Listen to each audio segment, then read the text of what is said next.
যেটা আমরা আপনাদের জানালাম, তো তার মধ্যে আমার একটি বিতর্ক টানা বেঁধেছে যে কিছু কিছু আমাদের আর্টিস্ট কাজ করতে পারছেন না। তা নিয়ে আমাদের একজন অভিনেতা প্রশ্ন করেছেন, তার জ্ঞাতার্থে জানাই আমাদের টেকনিশিয়ানরা লাস্ট 1 বছর 3 মাস ধরে কোর্টে নিজেদের অধিকার লড়াই রক্ষা করার জন্য লড়াই করছেন। তার উচিত ছিল 1 বছর আগে এসে এই বিষয়টি জানা। আমরা আমাদের কাজের অধিকার যাতে না পাই, যাতে কাজ করতে না পারি, ন্যূনতম কলাকুশলী দিতে না পারি, ন্যূনতম মজুরি না পাই, তার জন্য তারা কেস করেছিলেন। আমাদের ইন্ডাস্ট্রি যেসব সবাই সেটা জানেন, এবং 1 বছর 10 দিনের মাথায় মহামান্য আদালত সেই কেসটিকে খারিজ করে দিয়েছেন। কিন্তু এখনো আমরা হাইকোর্টে একটি কেসের জন্য লড়াই করছি, কন্ডেমড অফ কোর্ট, তারা যে কেসটি করেছিলেন। আর দিল্লিতে সিসিআইএ জন্য লড়াই করছি। তাই হঠাৎ করে দেব যে প্রস্তাব করলেন 72 ঘন্টার মধ্যে উঠিয়ে দেবে, সেটা যদি আজ থেকে 1 বছর 3 মাস আগে এসে উনি বিষয়টি নিয়ে আলোচনা করতেন, তাহলে ভালো লাগতো, টেকনিশিয়ানদের ভালো লাগতো। শুধুমাত্র তিনি একজন আর্টিস্টকে নিয়ে ভাবছেন না, তিনি একজন কলা কুশলীদের নিয়েও ভাবছেন। তাহলে কলা কুশলীরা খুশি হতো। তাহলে কলা কুশলীদের পঞ্জীভূত যে টাকা, একটু একটু করে যে টাকা জমিয়েছিলাম, তা ফিক্সড ডিপোজিট ভেঙে সেই কোর্টে লড়াই করতে হয়েছে। তাহলে সেটাও আমাদের বেঁচে যেত। আর আমাদের কাজের অধিকার কেড়ে নেওয়ার জন্য যে যে হাইকোর্টের কাছে প্লিগুলো হয়েছিল, সেগুলো তাহলে আর হতো না। তাই বলাটা অনেক সহজ, শুধু কাজটা করে দেখানো এবং কলাকুশলীদের পাশে থাকা অনেক বেশি জরুরি। তাই আজকের এই বিতর্কের মধ্যে আমি আর কিছু বলবো না, শুধু এইটুকুই বলবো যে আপনারা সবার সামনে যে ফেডারেশন এবং আর্টিস্ট ফোরাম আমাদের কলাকুশলীদের সুরক্ষা নিয়ে যে সিদ্ধান্তগুলো গ্রহণ করেছে, সেগুলোই আগামী দিনে আমরা অবশ্যই আমাদের ইমপ্লিমেন্ট হবে for the technicians and for the artist. অনেক অনেক ধন্যবাদ, কৃতজ্ঞতা।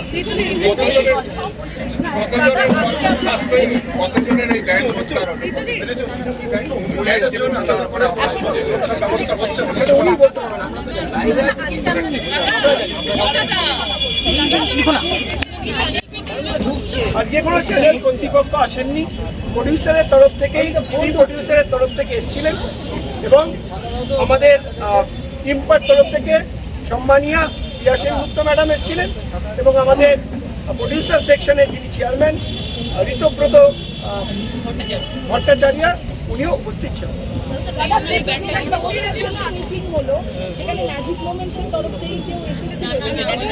আমি দেখিনি।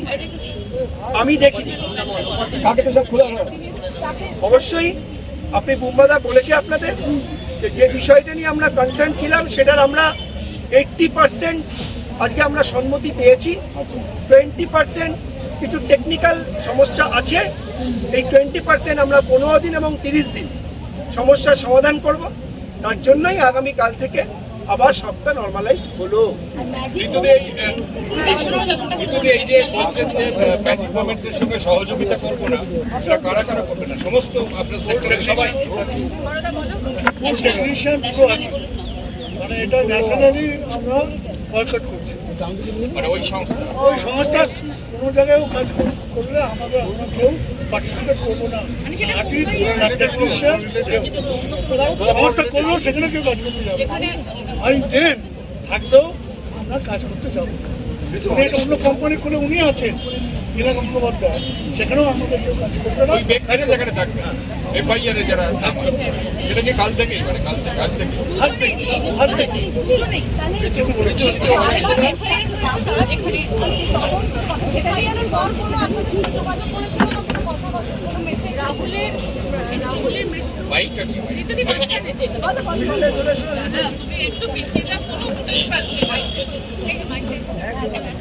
বাইকটা একটা কথা বলি, মাইক নেই, এমনি কথা বলছি।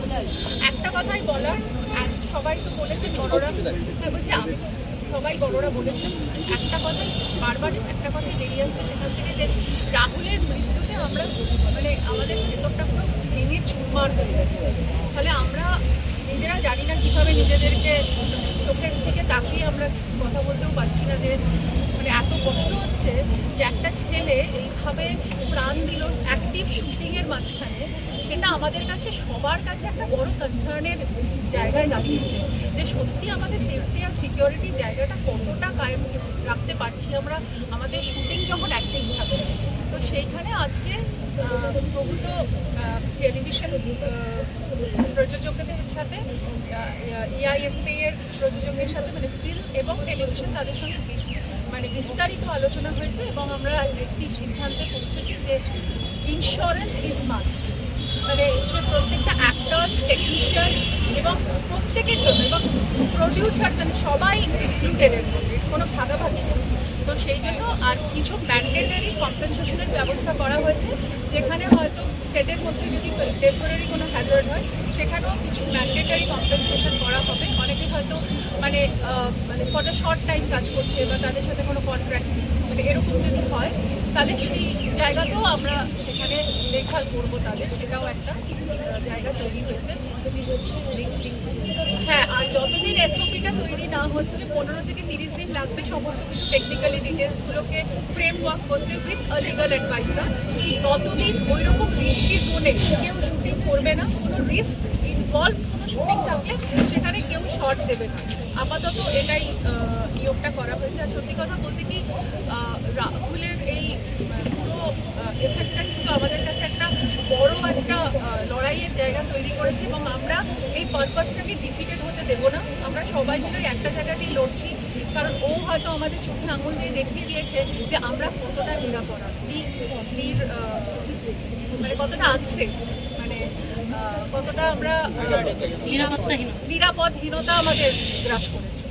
তো আই থিঙ্ক সেখানে আজকে সব বড়রা এসে আমরা সবাইকে মানে আমাদের একটা জায়গাতে আমরা সবাই সম্মিলিত হয়ে একটা কথাই বলেছি যে কেউ আমরা এখন সেপারেট নই, সবাই একসঙ্গে একযোগে এটা নিয়ে লড়বো এবং আমরা একটা ভালো ভবিষ্যতের জন্য যাতে সবাইকে একটা ভালো ইন্ডাস্ট্রি, একটা সেফ ইন্ডাস্ট্রি দিতে পারি সেটার জন্য। Thank you.